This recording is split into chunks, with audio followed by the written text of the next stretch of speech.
Genji is one of those heroes that take a lot of skill, but when mastered is one of the best in the game. So whether you're a new player looking for some basic fundamentals, or you're more of an advanced player looking to get one step closer to mastering your Genji game, this video is for you.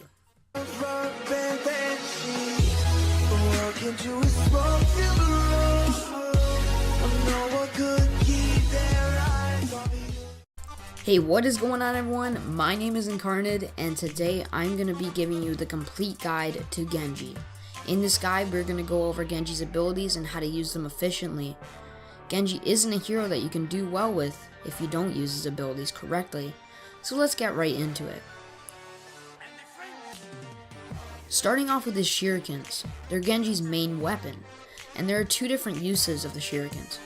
One is to throw 3 in a straight line with right trigger or left click, or throw 3 in a fan formation with left trigger or right click.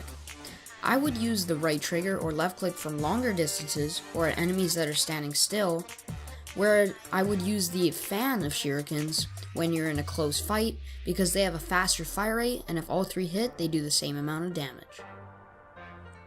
His next ability that we're going to go over is Swift Strike. This is activated with left bumper or left shift on PC. When activated, you instantaneously strike forward with your sword. If there's an enemy in your sight, it will auto lock onto them and do the damage. And if there's no enemies in your sight, then you'll just dash forward where you're aiming. This is a good finishing move and also a really good getaway.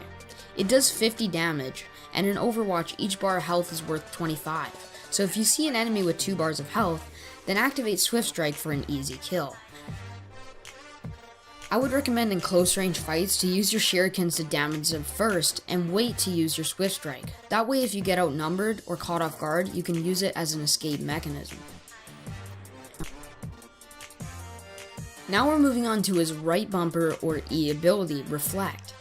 This allows any incoming projectiles to not just be blocked but sent right back at them. You can aim your Reflect so you can use one enemy's attack to damage another, or just line up a headshot with your Reflect. This ability is really what makes Genji very powerful. Using Reflect is key in unfavorable gunfights and close-up battles. It's good to know that this ability also can reverse ultimates such as Hanzo's Dragon Strike, Zarya's Gravitation Surge, and many more. Finally, we have his ultimate, Dragon Blade. It's activated by Y or Q. This ultimate, when used correctly, is extremely powerful. It's a blade that allows you to use it for 9 seconds. Each hit from it does 120 damage and has a whopping 5-meter radius. Not to mention you can also Swift Strike and Reflect while using it. Although this is a good ult, the timing and the way you use it is the difference between a good Genji and a great Genji. This timing cannot be taught through a video like this, but by just playing Genji and through experience. I can give you a couple tips though. First off, never activate it without your team. It will be hopeless because you're not invincible and the weapon is not a one-shot. So you have to really be careful. If you go without your team, trust me guys, it's just a lost cause. Second, the technique that I would use is based on that every time you get a kill with the ultimate, your Swift Strike resets instantly. So just activate, get a kill, Swift Strike to another enemy, and repeat the process. The third and final tip is to attack in large groups of enemies.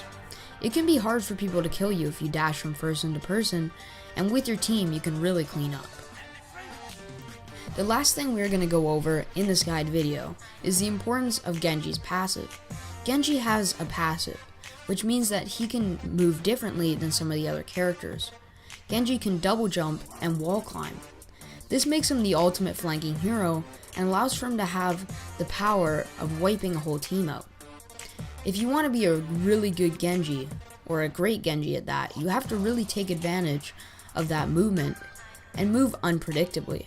This combined with the timing makes an incredible Genji. The more you master these things, the better you will become with Genji.